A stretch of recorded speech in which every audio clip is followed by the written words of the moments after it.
So I'm going to share my screen. All right, let's get going. How's everyone doing? Good, good, good, good. Okay, awesome. I'm so excited that everyone's here. This is one of my favorite sessions to teach. It's very informal, but I think this is one of the most valuable sessions that I teach just because I feel like everyone really walks away with some value, some tidbits, maybe some things that you haven't been doing before. But we are here to business plan for 2026, which is crazy because I feel like I was just doing this yesterday for 2025, and here we are. This year flew by. But as a real estate agent, it is so essential for you guys to be planning for your next year. Um, a a business plan is everything in this business. But the reality is that today we'll start business planning, but there's a lot more that you guys need to put in to your business plan that's going to go beyond this session. So I'll talk to you guys a little bit about what that's going to look like. But also, your plan today is not static. What you plan today, your goals that are coming, onto your spreadsheets and your data today are going to need to be reevaluated at least quarterly. So this is a great opportunity to look around you, see who's in this classroom with you, and maybe plan some accountability. Say, hey, quarter one, end of quarter one, do you want to get together and go over our goals together? Quarter two. I want to encourage you guys to start getting in the habit of doing that because it's going to help you down the road. So, what you're looking at today is one of the follow-up materials I am going to send you. This is our business planning spreadsheet. It is nothing fancy. It doesn't look super fancy, but it has everything you need to start with an income goal. How much money do you want to make in 2026? And then we're going to break that down into how many transactions that you need to have in order to achieve that goal and how many marketing touches throughout the year that you need to have in order to reach that closing goal, which then will give you that income goal. Okay. So this is not only going to be about numbers, but it's also going to give you the how during this session. Okay, so this is going to, and I will send everybody this after the class. So just make sure if you're here in person, there is a sign-in sheet floating around. Make sure you get your information on there so that I can send this to you. And those of you online, I am making sure to write down your names as well so you'll get this business planning spreadsheet. Candy, will you give me thumbs up? Are you seeing my screen okay? Perfect. All right, guys. So here is the cover page of the business plan spreadsheet.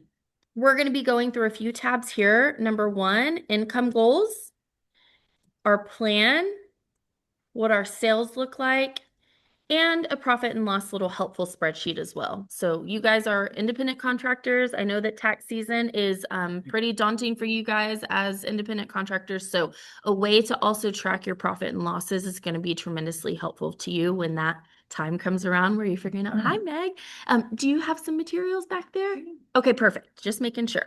Okay, guys. So when I first started teaching this business planning, I used to come and go in order: income goals, plan, sales, profit, and loss. What I've learned, though, is that working backwards is actually going to be the best way to accomplish filling out your business plan for 2026. And that is because goal planning, you should not go into blindly. You should be using data from your previous year's business to plan for the future. Okay. So that doesn't mean that we're going to not, expand, or, maybe I was really heavy on the buyer agent side this year and I really want to get some listings in the next year. Doesn't mean that you're not going to have goals for yourself and set yourself up for something different in your business, but we want to do it based on data because when you use data to plan your goals for the future, you're more likely to achieve them. So the first thing we're going to do is we're going to look at the sales page. Okay. And this is where if I wasn't wearing light colored pants, I would get on my knees and beg you. If you take nothing away from today, this is the page that I am begging, begging, begging you to take the time to fill out. Remember, I mentioned we're going to get about an hour and some change under our belts with business planning. A really solid business plan, you guys you should be investing 8 to 10 hours of your time into planning for your next year, okay? So we're checking off some, but there are going to be some homework items that you're going to need to do to complete your business plan. So what we're going to do before we go into looking at 2026, we're going to look at the current year that we're in and where our business is now, okay? So this sales sheet is the first step to planning. I want everybody after this session to make sure that they go back and they look at their 2025 business and they fill out their sales sheet. Okay. And the reason that this is so important is because this is going to tell you where your business has been coming from. Okay. Every single year, at the end of the year, I put together data. I look at all of my own closed business, and it almost slaps me in the face because there is some kind of marketing tactic, plan, tool that I have really been focusing on in 2025. And when I look at the data at the end of the year, there's almost always something that I've spent time, energy, and marketing budget on that didn't actually generate business for me. So it is so important to go back and look at your current business, see where that is coming from so that you can make educated decisions on your plan for 2026. So how this works. So we're going to go back. And before anybody asks, what if I'm a new agent? What if I haven't closed any deals yet? What if I've only done leases so far? That is totally fine. This also is something that you can track any lease closings as well, buy side, listing side, wherever you're at in your business, there's a way that this business plan is going to work for you. So let's talk about 2025. Let's say my first closing, I started out 2025 really hot and I had my first closing on January 6, 2025. I'm filling in the date. I'm filling in the property sold. I'm filling in the sales price. And you'll notice that my commission is automatically generating, and I'll show you guys how that formula works here in a second. Bless you. And then the most important thing, and I represented the buyer on this one. So the most important thing that I want to look at now is the source of business. Where did this lead come from? Was it a referral? Have I been doing for the last year maybe a farming campaign to my neighborhood and doing mailers? Did I pick this buyer up from doing an open house? What was the source of business? Okay. So what I'm going to do is I'm going to look at this blue box over here.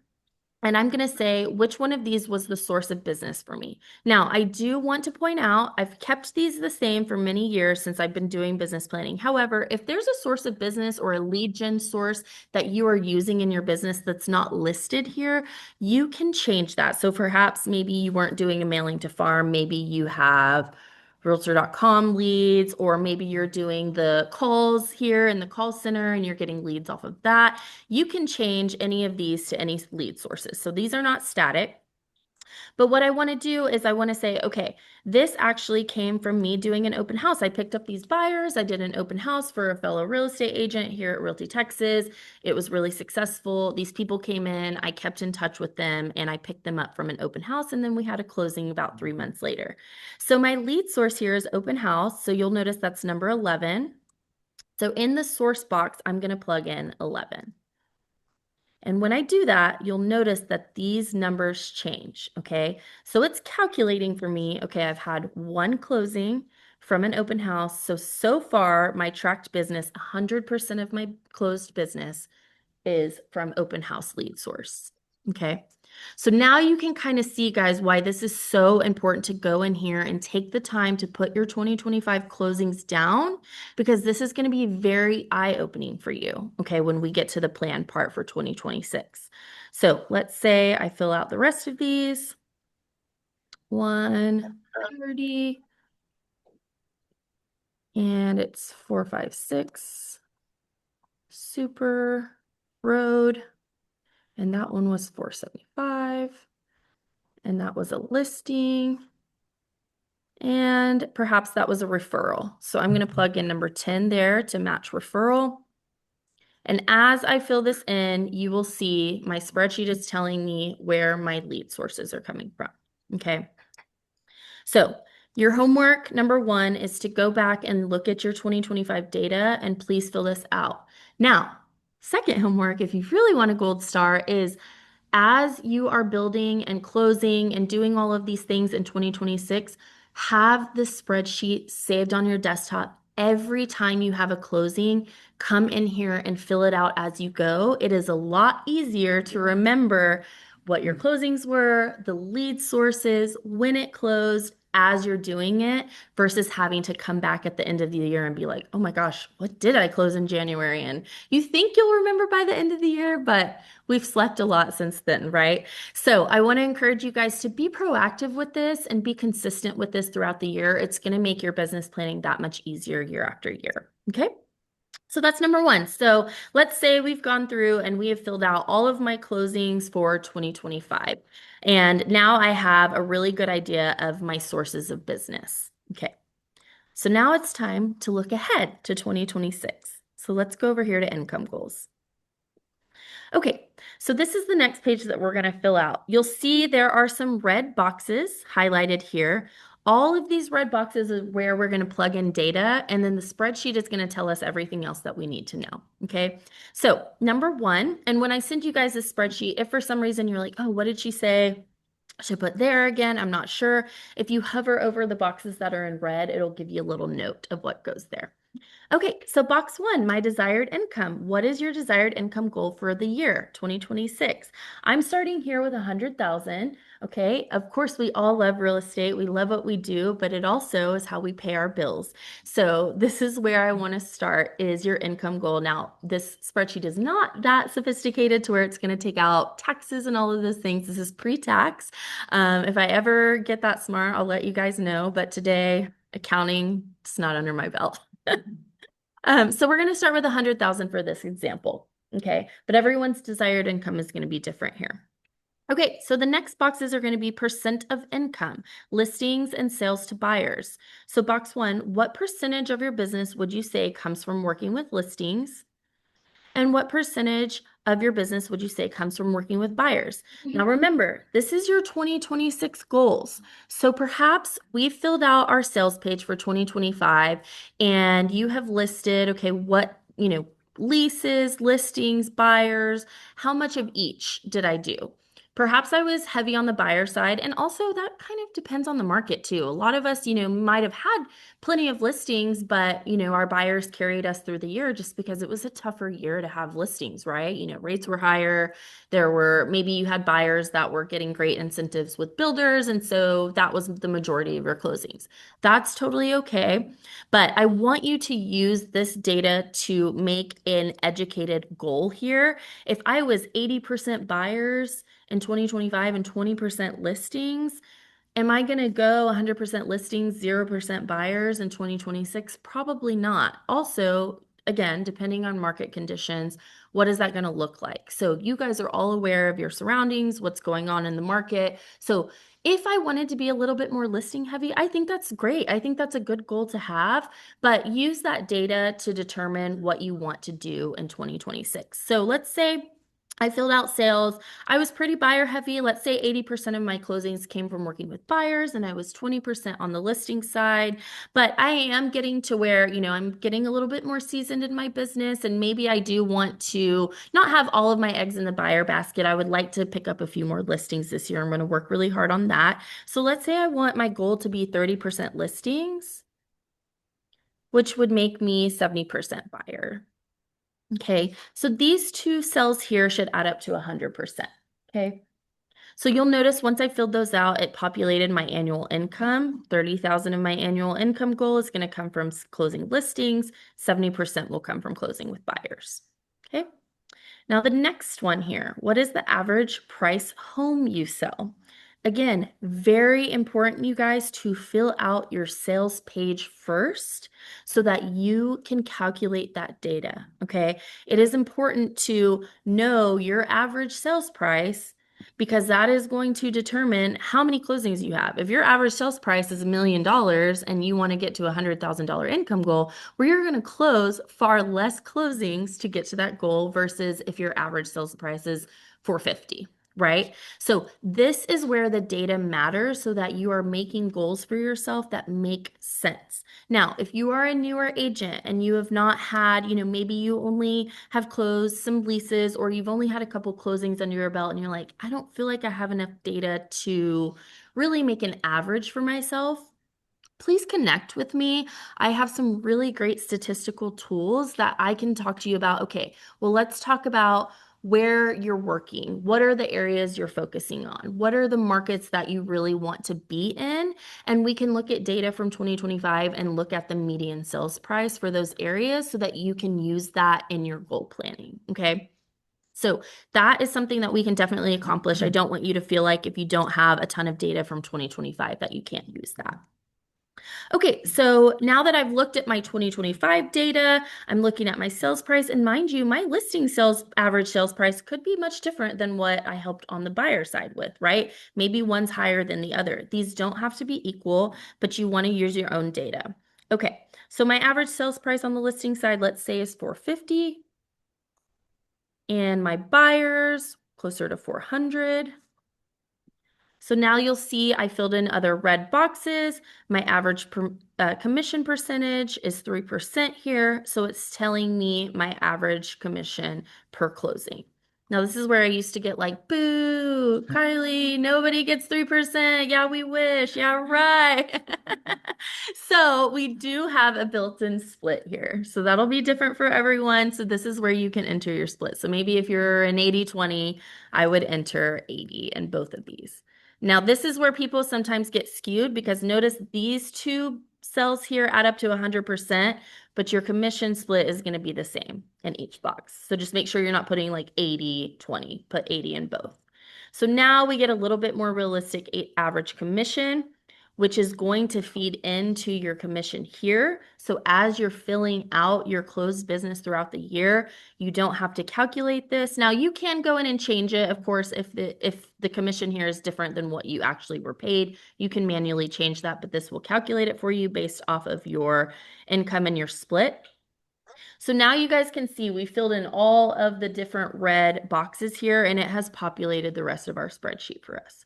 So based off of my average sales price and my desired income, this is telling me that I need to close a total of 10 combined units for almost $4.2 million to achieve my $100,000 income goal. Great, right? So I like to show this too, though, because I love how this spreadsheet is like formulated to where you can quickly change things. So maybe you get down here and you make your goal and you're like 10 and 4.2. Oh, I did that much this year. We're aiming higher every year, right? We want more business than the previous year. So perhaps I aim too low. If I did, this is a great time to come back up here to my desired income and let's bump it up a little. Maybe I can 125 it. Okay, so 13 for 5.2, right? So that's what's great about this spreadsheet is you can quickly change numbers and it will reformulate everything for you. All right, any questions on the income goal page? Pretty self-explanatory. All right, so this is the easy part, right? Yeah, this is how much money I want to make. That sounds great. Closing 5.2 million, 13 deals in the year. That sounds amazing. The how. Oh, Eric has a question. Go ahead, Eric. Unmute. I just want to confirm, so I can use this for leasing as well then? The sales sheet, the previous tab? So the sales sheet is going to be, yes, tracking. I would also track your leases. However, the income goal page is built for closed sales with buyers and sellers only. So it's not really calculating like your commission or your average like lease closing price. But I do think that you should still be tracking lease closings because it still gives you source of business, where your source of business is coming from, and that is going to help you in the planning part that we're about to do next. Gotcha. Good question. Gotcha. Yes, we have a question first. It's like having a part-time job when you're doing residential leasing, either apartments or homes. That money is just extra and it's added to your bottom line. Absolutely. Absolutely. That's a great point. Thank you, Andrew. Okay, guys. So we've got our income goals. We know our combined units. We know our volume that we need to hit in order to get to your desired income. The hard part is the how, right? That's what we're here to figure out. So this is where the plan page comes in, okay? And so again, we are using data from our sales page and our income goals page to plan our marketing tactics for the year. How many touches, how many contacts, what are we gonna do to achieve that goal here, okay? So what we're assuming here is based on 25 different contacts, and I'll explain what contacts means here in just a second. For every 25 contacts, you're going to land one appointment. For every 4 appointments, that's going to turn into one sale, okay? we all wish that every appointment we went on and every coffee we had and every person we sat across from turned into a sale. Doesn't always work that way, so we do build in some cushion for that. But based on my numbers here, my income goals, this is telling me that I need 1,259 contacts for the year, 50 appointments a year. Okay. And this is where people start to panic and sweat a little bit and start taking off their jackets, right? Because you're thinking, oh my gosh, almost 1,300 content. Like, what are you talking about? I have to add 1,300 people to my database, Kylie. Oh my gosh. No. So let's talk about what do contacts mean? What do baseline marketing efforts look like? And what do additional marketing efforts on top of your baseline marketing efforts look like? So that is where let's talk about baseline marketing efforts. Now, these contacts per year are going to be in addition to the baseline everyday things that you should be doing in your business to generate enough leads to get to your income goal.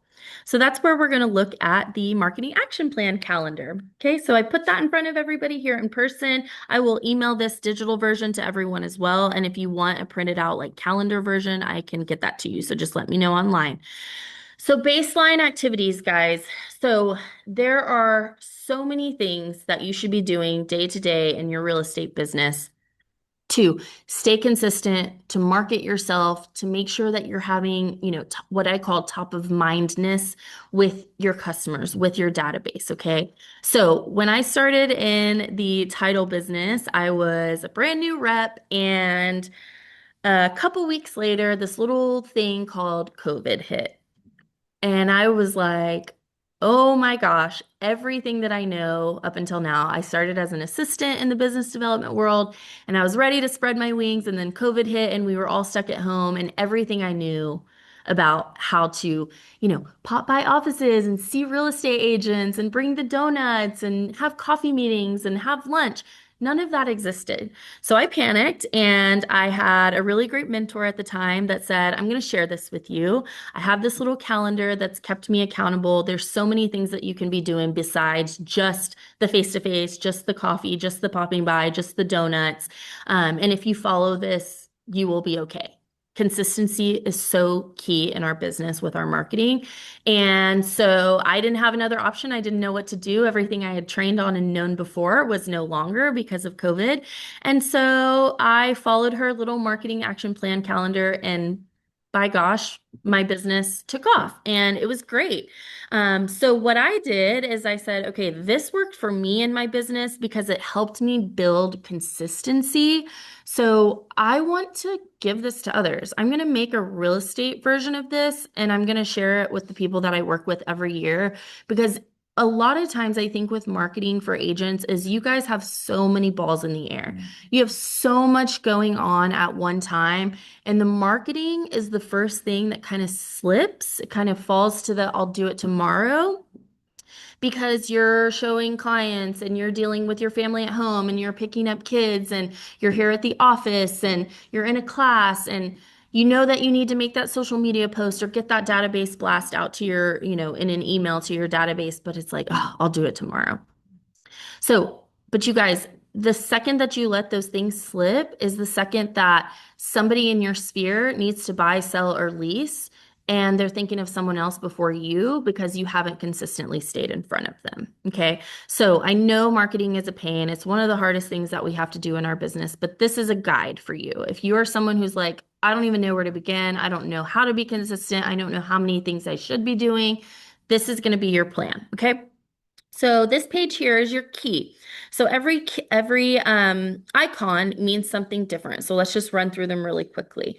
So emailing your database, birthday prep, we'll talk a little bit more in depth about that. Congratulations prep, asking for referrals, loving on your gatekeeper. So who is the gatekeeper? For me, it's Gayla. It's the first person I see when I walk into a building that greets me, and I get to know them, and that's my homegirl now. And she's like, yeah, go on back, Kylie, and go see Andrew. That's the gatekeeper. Or if I don't know that person, they're the, how can I help you? Okay, yeah, I'll take that and I'll give it to him. And now I'm not getting that face-to-face time. In your world, the gatekeeper is the first person you see when you walk in anywhere. So if you're going to the dentist and there's the receptionist that you're checking in with, and you've been going to the same dentist for many, many years, that gatekeeper is that person that checks you in. Maybe it's the perfect time for you to have 5 or 6 little pop-by gifts put together and say, hey, Jessica at the front desk, you guys always take the best care of me or the best care of my kids. Like put together little gifts. Would you mind handing them out? They're the person that's going to say, yes, of course. They're your gatekeeper. You want to know your gatekeeper, your person that always, comes to the window at your coffee shop, the people that you see consistently first. That's gatekeeper. Planning education, meeting with a vendor, a letter of the heart, a social networking group, calling your database, volunteering, meeting with your broker or a team lead or sales manager, a client appreciation party, random gifting, and then happy house anniversary prep. Okay. So what does that look like spread out throughout the year? So January 2026, you guys can see. So I've got on here, every month now. Doesn't mean that you have to do a pop by every month. Doesn't mean that you have to do the pop by theme that I've listed here, but it's just to give you some ideas and again, create that consistency. So you'll notice every month I have the birthday icon on the first of the month. Okay. Or the first Monday of the month, I guess I should say. So what does this mean? For me, this was my key to say, okay, the first of every month or right before the first of the month, I am looking at who has a birthday in my database for the entire month of January.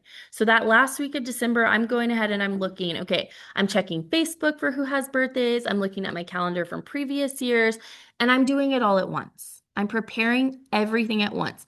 Who has a birthday? Okay. When is their birthday?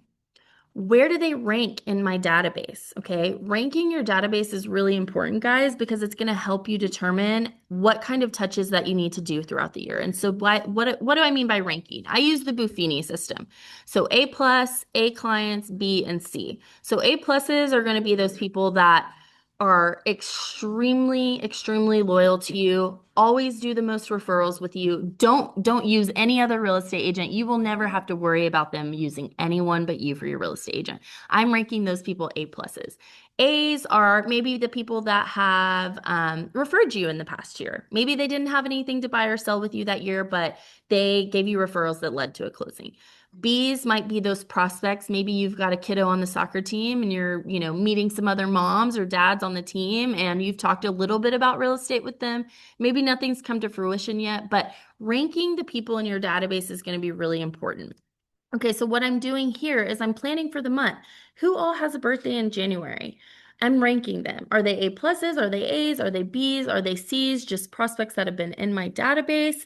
And then I'm going ahead and I'm planning for the month. Okay. Am I sending them a little, tips treats maybe? Because they're A plus clients of mine that have had many, many closings with me, right? So I'm going to give them a little something extra for their birthday. I'm going to go ahead and plan what they're getting. So they're getting Tiff's treats. I'm putting on my calendar. Their birthday is on January 6th. I'm going to order on January 5th for Tiff's treats to be delivered January 6th. Okay. Maybe they're a B, maybe they're or an A, and it's a card in the mail. People don't get a lot of mail like that anymore. It goes a long way.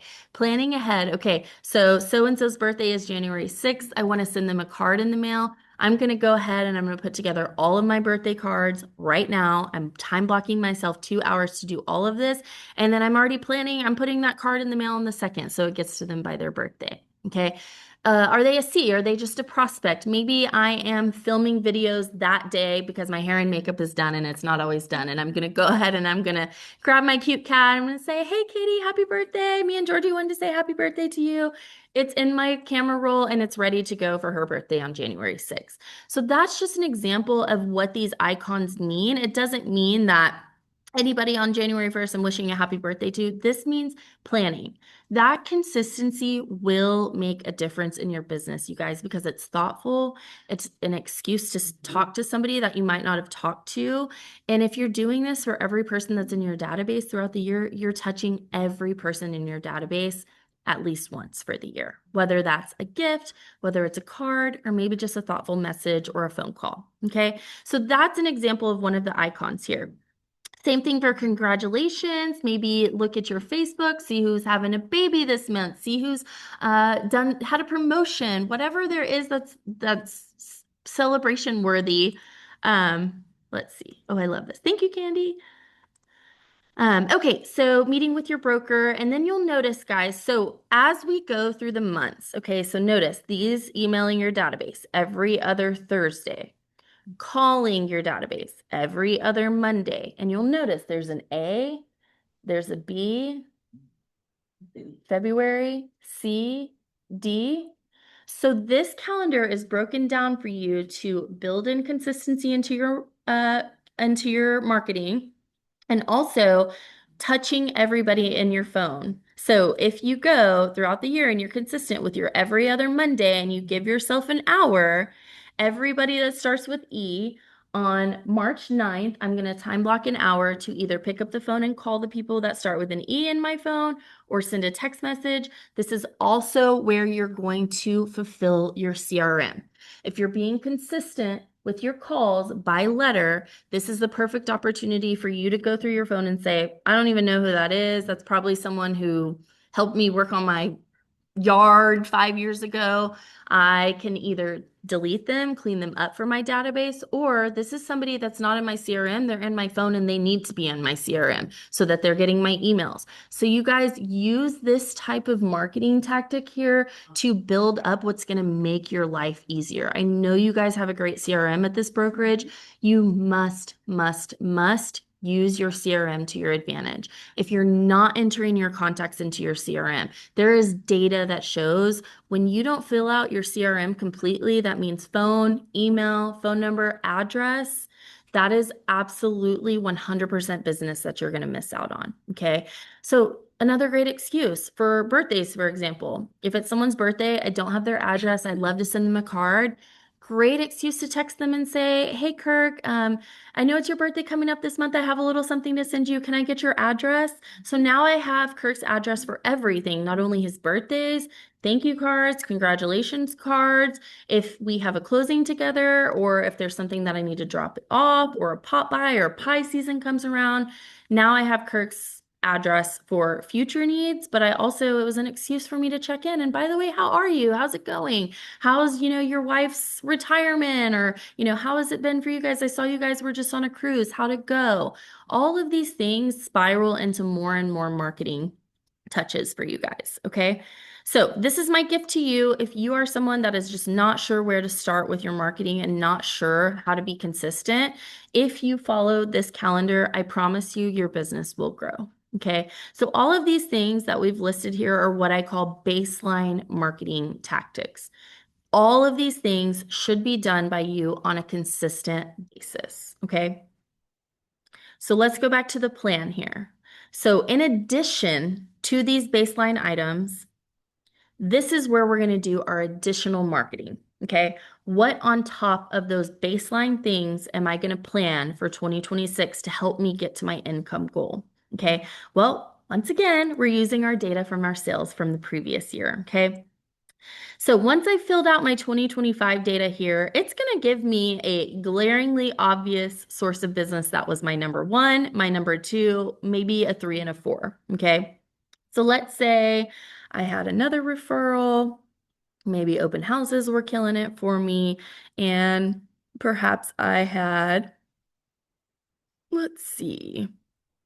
Maybe I'm in an organization that got me maybe I'm in like a women's council that's nationwide and it's referral partners, things like that. Okay.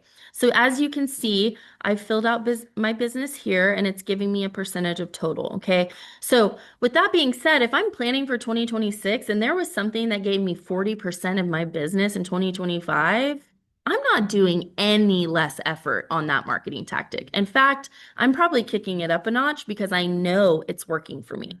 Perhaps I'm looking at this though, and let's just say, for example, I mailed to my farm for a year, my own neighborhood, and maybe I was consistent, I did all the things right, and I just haven't gotten anything out of it. And I've given it a year, and I've been doing it consistently and accurately and data driven, and it just hasn't come to fruition for me. And it's a big fat zero.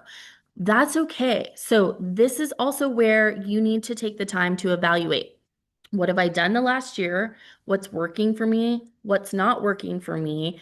And what's not working for me, is that not working for me because I need to adjust and do things different? Or have I done all the things that I'm supposed to and it's just simply not working for me and I can take that time, energy, and marketing budget and apply it elsewhere? Okay. So this data from your previous year is going to be really important, you guys, when you're planning for the next year.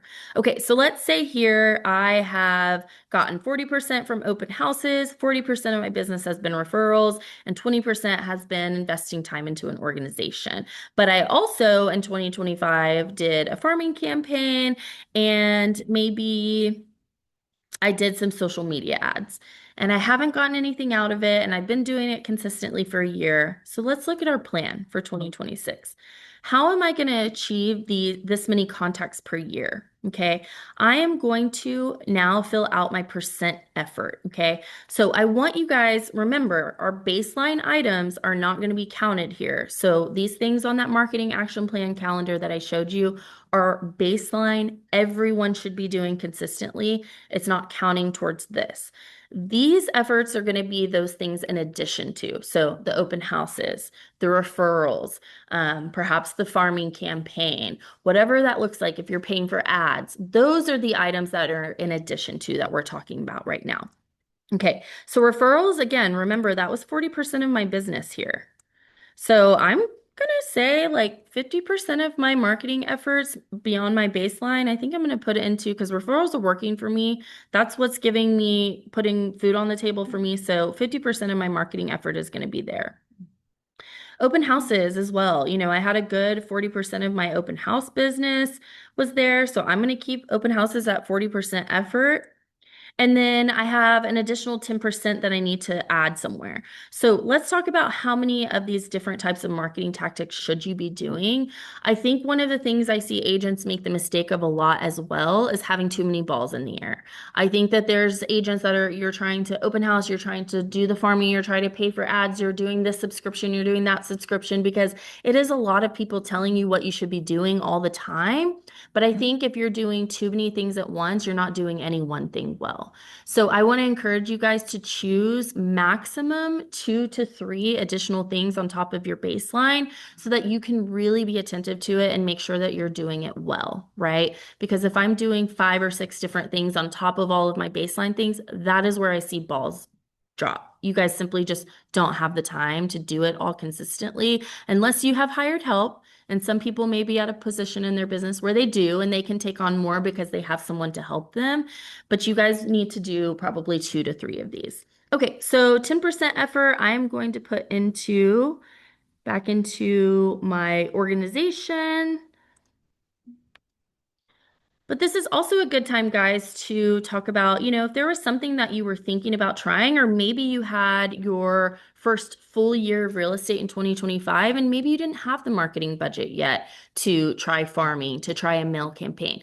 This is your goal planning. This is the time to say, this is something that I do want to dive into for the year. And I do want to give a percentage of my effort towards that. But that's where it comes into play, where I said evaluating your goals quarterly, because I don't want to spend a full year on paying for an ad or a social media ad or whatever that looks like and get to the end of the year just to realize by the end of the year it never gave me any business. So I want to be quarterly evaluating that so that if by June I've been paying for ads for 6 months and nothing has come other than weirdos messaging me on Facebook, then I can take that effort and I can put it elsewhere and take that marketing budget and put it elsewhere. So that goes back to why guys should be evaluating every quarter. Okay, so now we've got our percentage of effort for 100% here. And you'll notice this little 1259 and 105 and 24 looks familiar because those are your contacts that are here, okay? So the 1259 contacts per year, touches per year seems very intimidating, but this spreadsheet is built off of a 5-day work week, which ha ha ha, right? Nobody here is working 5 days a week. So this is telling me that I need to be making 5 touches a day to make my goal. That is doable, you guys. So let's talk about what those touches mean. Okay, so for me, I've said organizations, referrals, and open houses. Okay, so this is telling me based off of the percentages, how many of those need to be touches. So for referrals, 629 a year. Okay, so that means That can mean a bunch of different things, right? Okay, am I creating a referral program where I'm saying, hey, I'm starting a referral program for, anybody that refers, I have a, gift card system or whatever that looks like. So that can be an effort. Am I just simply asking for referrals, which you should be to the people in your database? So can I manage 2 touches a day where I ask 2 people for referral a day, 5 days a week? Absolutely. That is a quick 2 text messages. Hey, checking in on you. Things are going good here. Glad things are going good. You're accomplishing checking on someone and ask for referrals, you guys. We think about how many people that we pour business into. We have yard people, we have dentists, we go and buy coffee from the same people. We all support other people's business. It is okay to ask those people to pour back into you. So, 2 touches a day. I'm asking for 2 referrals a day. If I do that consistently 5 days a week, I'm getting those 629 touches, and you will get a referral somewhere along the line. Okay. Next thing is open houses. So 503 touches per year. So 2 touches per day, 10 per week, or 42 per month. The reason we break this down by day, week, and month is because sometimes it makes sense for me to make 2 touches a day. That's something that I can quickly do 10 minutes of my day every day, start out, do my 2 text messages or do my 2 phone calls to those people in my database asking for referrals. But open houses, it probably doesn't make as much sense for me to be spending 10 minutes a day on touching open houses, right? Perhaps I'm doing an open house Saturday and Sunday. When am I following up with those people? What's the best day to follow up with open house people that you met at an open house? What would you guys say? Anybody? Anybody? The very next day, absolutely. So in this case, perhaps I'm time blocking myself once a week to make 10 touches per week to those open houses, right? So if I did Saturday and Sunday, Monday is the day that I'm following up. If 10 people didn't come through over those 2 open houses, because I know they're kind of slower right now, if you are consistently doing open houses, you should be doing more than 1 follow-up to those people that came through your open house anyways.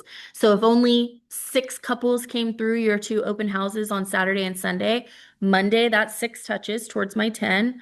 And the additional 4 are people that I've maybe have bitten a little bit from my previous follow-up, or maybe haven't responded to me at all. Maybe the text message they didn't reply to. Maybe that's when I pick up the phone and call them. Okay, so 10 touches per week. If you're doing 10 touches from your open houses per week, you will reach your 503 touches for the year. Okay. Your organizations. So, like I said, maybe I'm in Women's Council and I am in that organization because I know there's lots of different people, and Texas is where people relocate, right? So I want to have referral partners all around the US. So maybe once a week, I do 2 touches per week to those people that I've met through that organization. Hey, girl, how are you? How's things going? I have this person, that is thinking about relocating to where you're at. Is it cool if I connect you? If you're referring them, they're thinking of you. So that's where I want to break this down for you guys, is that this number can seem very daunting and scary, but when you break it down on a weekly or daily basis, it's really not that much, especially considering that this is built off of a 5-day work week. You guys are working around the clock. You're making a lot more contacts than that per day. Okay. So consider that when you're choosing your types of contact. Okay. Any questions on this page so far? All right. I can see wheels turning. All right. So profit and loss, and then we're going to do one last thing here. So the profit and loss page is just built as a favor to you. As you can see, it's broken down by month. You guys really, really, really need to start tracking this because you may have had a stellar month. Maybe you had 3 closings in a month and it was a baller month for you. And you're like, that purse that I've been thinking about, it's time. But it also could have been the month that dues were due to the board. Maybe it was you paid for all of your farming and your mailers that month. You really need to be photographer. Yeah, all these different expenses. Running a real estate business is so expensive, you guys. So making sure that you're in the green every month is so important. So this is really neat because it'll let you plug in different fees. As you plug them in, it will total them for your expenses, and it'll take, especially if you're filling in your sales as you go, it will say what your commission from each month was, and it'll give you if you were profitable or had a loss that month. Okay. So this is helpful. It's very eye-opening because sometimes you think, yeah, and then also you're like, taxes, all the things I have to set aside, how much in the green was I really, right? And can I treat myself to that purse or can I treat myself to that little vacation I've been thinking about? Okay. Any questions on the spreadsheet? All right. Okay, so we're going to do a little fun something. Those of you in person, and those of you online, I will send this to you so that you have it after. But there is a little sheet on your table that says, who do I know that's not in my database already? Okay, so this is going to be a little friendly competition, and I'll bring that up so that you guys online can see.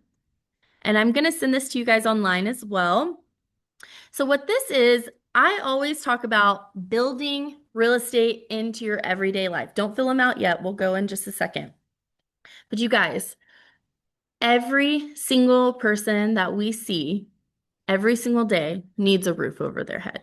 They need a real estate agent, whether they are ready to buy, sell, get into a lease, go from one lease to the other.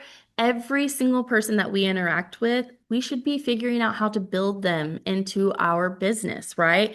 Especially, like I said, we hire people to help us on their houses. We go to the same dentist for years. We're really loyal to these companies, this coffee shop, this restaurant.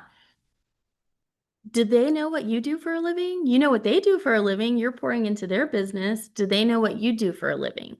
So this is my challenge to you is to think about who do I already know that isn't in my database. I'm going to set a 3-minute timer and you guys are going to fill out as many people on this as you can. There are 150 questions. Okay. So start thinking about who do I know that's not in my database, and there may or may not be a little prize for whoever fills out the most. Okay. If you need the motivation. So I'm going to set a timer for 3 minutes. Everybody should have a key title pin. Those of you online, you are welcome to fill this out as well if you would like to. And we will go starting now.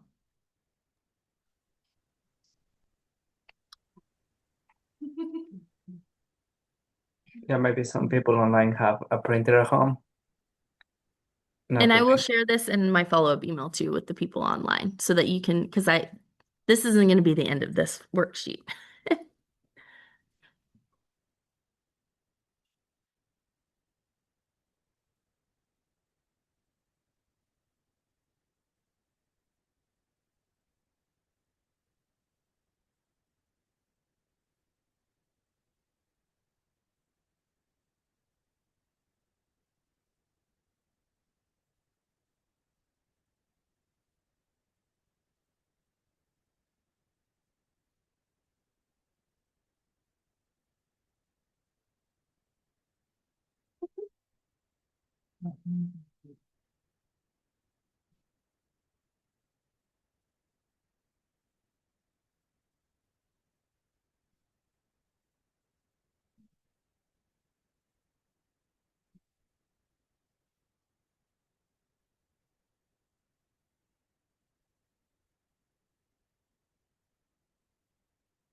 I'll scroll to page 2 for those online if you're filling this out, so you have more to answer.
Anybody online want me to scroll to page 3?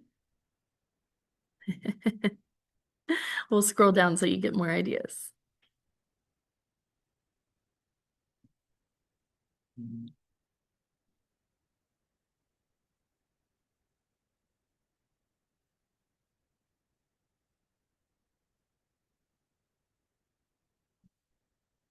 Okay, time, pins down.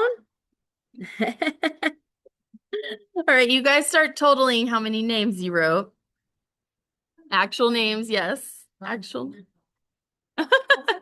Right.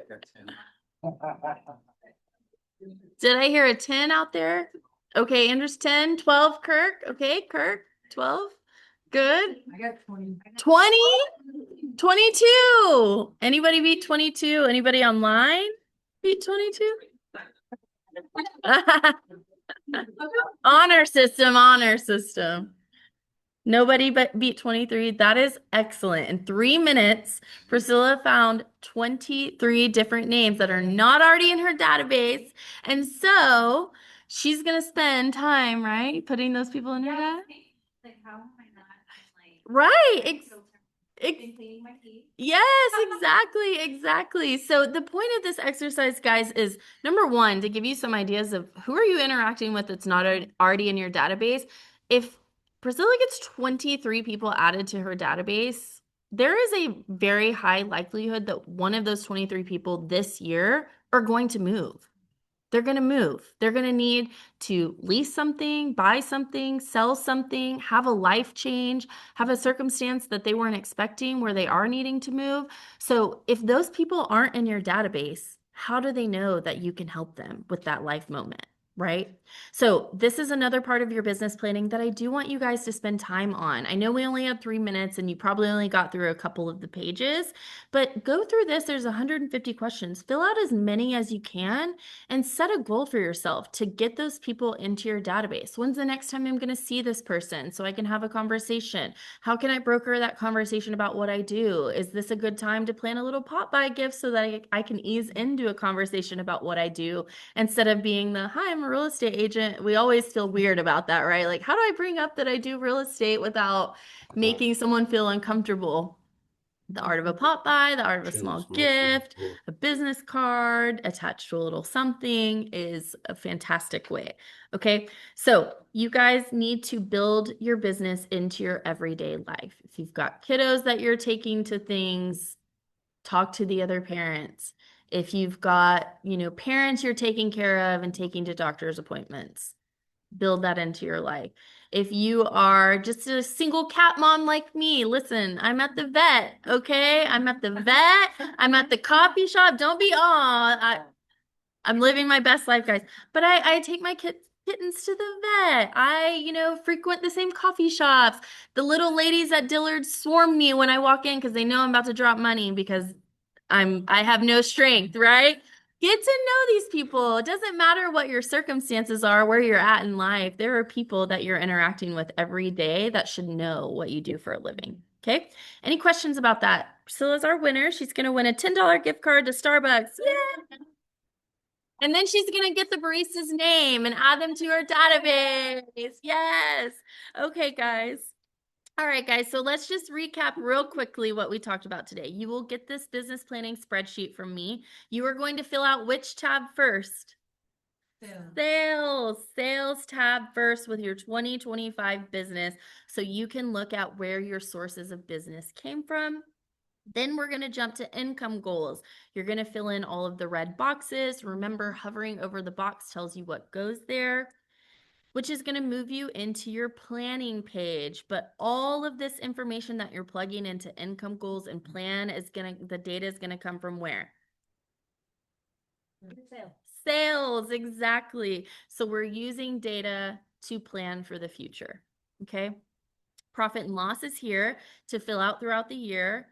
And please, please, please use this. I would love to see you guys the same time next year where I'm not having to say, hey, go back and look at 2026 business and fill it out and spend time on that and then do this. I would love to see all of you here next year that are ready to rock and roll saying, I already have my 2026 data filled out. I know my average sales price. I know what my income goal is. Let's take it a step further, right? Filling out your who do I already know that isn't in my database. Getting your CRM in tip-top shape should be a high priority for you. There is a reason that real estate agents need CRMs. Your CRM will not work for you if you are not putting in the data that you need to put in there, right? And then your marketing action plan calendar, setting this somewhere where you can see it every day. Maybe you put January's as your desktop background, and being consistent with your baseline marketing efforts will grow your business. Thank you guys for being here. That's all I have for you. If you need help with a marketing plan, if you're not sure, if you're newer, or I shouldn't even say newer, anybody that needs my help with a marketing plan, how to execute things, please connect with me. That's what I'm here for. If you're thinking about farming and that's something that you want to do, actually our first session on January 22nd, our first Thursday Thrive of 2026 is going to be about farming. So come to those things, get educated on those things, ask for my help. That is what I'm here to do, you guys. Please don't be shy about that. And if you have title and escrow questions, of course, we're right here in your Round Rock office. But Monica and Amy are available too. We are here to help you with whatever we need. I have some chats. Love this. Me too. Thank you. Thank you. Thank you guys for being here.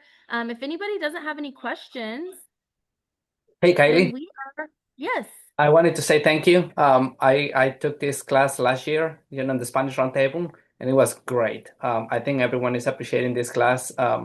We have some people that really, they are into numbers, and as you were mentioning, this is going to help them a lot to have more clarity. Sometimes, we make money in real estate, but we are not seeing it in, like in paper or like the actual number because we go through the year without a planner. Makes it a little bit harder. We have something for everyone. Kylie was talking about our CRM. We have the enrichment data. So if you don't have the enrichment data done yet, you're missing out. You hear from Kylie. You need to reach out to certain people, and Katie is helping everyone with that. I look forward, maybe Kylie, if we do like every quarter, you have your monthly meetings, maybe a catch up with this. Sure. Like everyone who is here, maybe they come in what is April and say, okay, let's check, well, where are we at with our planner, just as a follow-up. But Yep, I love that it. is up to you, right? We appreciate a lot what you and Monica and Amy do for Realty Texas. So thank you again for being here. Thank you. Thank y'all. And everybody in person got one of our 2026 planners. So take that with you. Oh, I'll get you one, Gabe. If anybody online wants one of these, just put it in the chat and I'll leave one with your name on it in our office that you can pick up. So I'll save one for you guys. Just go ahead and put that in the chat now. And yes, to those of you online asking, everything you see here, the database memory jogger, the spreadsheet, and the marketing action plan calendar will be emailed. And I'll email that to all of you as well in case you're not a paper person. All right, guys. Well, thank you so much for being here. I appreciate it. Yay.